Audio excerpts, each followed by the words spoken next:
Vous n'en entendez pas parler dans les médias français et pourtant les amis d'Emmanuel Macron et des Républicains en Pologne s'enfoncent aujourd'hui dans un autoritarisme des plus inquiétants.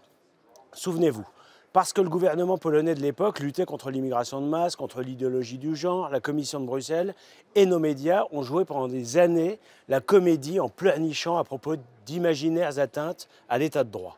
On se souvient que Clément Beaune, alors ministre des Affaires européennes de Macron, était même allé en Pologne au nom, je cite, de la diplomatie LGBT. Il était évidemment revenu bredouille en ridiculisant un peu la France. Même le journal Le Monde avait alors qualifié l'opération de fiasco diplomatique. Ces années d'ingérence politicienne dans les affaires internes de la Pologne, avec des sanctions juridiques et financières de Bruxelles, ont fini par avoir raison des conservateurs de droit et justice. Ils ont perdu le pouvoir en octobre car ils n'avaient plus de majorité absolue à la Diète, même s'ils sont d'ailleurs arrivés largement en tête devant tous les autres partis. C'est le parti de Donald Tusk, ancien président du Conseil européen, grand ami de Macron et allié des Républicains, qui a formé un gouvernement mi-décembre en s'alliant avec l'extrême gauche radicale. Depuis, M. Tusk mène une féroce répression politique contre ses adversaires au mépris de toute légalité.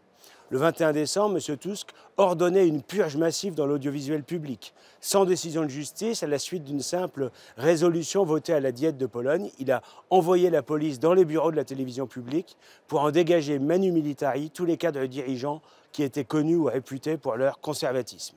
Il les a remplacés par des proches politiques, des hommes qui lui devront leur place et qui n'oseront pas le critiquer, par crainte évidemment d'une nouvelle purge. M. Tusk a également limité les marges de manœuvre de ses opposants politiques au Parlement.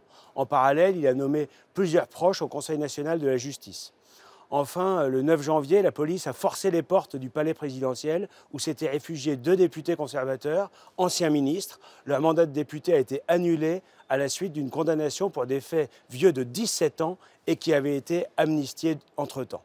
Lorsque le président de la République, Duda, a été informé de la situation, il a tenté de rejoindre le palais présidentiel, mais a été bloqué par un bus municipal qui refusait de dégager la voie.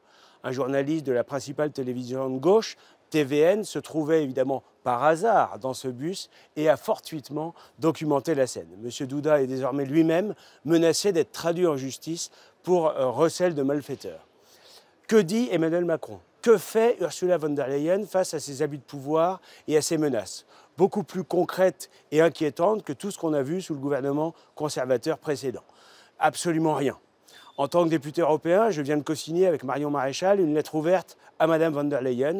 Depuis le début de son mandat, elle a constamment attaqué le gouvernement conservateur polonais avec un acharnement invraisemblable. Aujourd'hui, la Commission européenne se montre indifférente et encourage même les atteintes très graves à la liberté d'expression et au pluralisme politique en Pologne.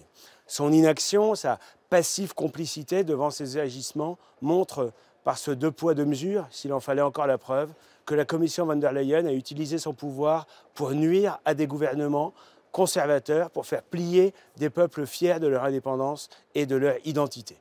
Dans quelques mois, les élections européennes doivent nous permettre, à nous, les peuples, d'empêcher un 2e mandat d'Ursula von der Leyen. Il en va de l'avenir de nos enfants et de notre civilisation.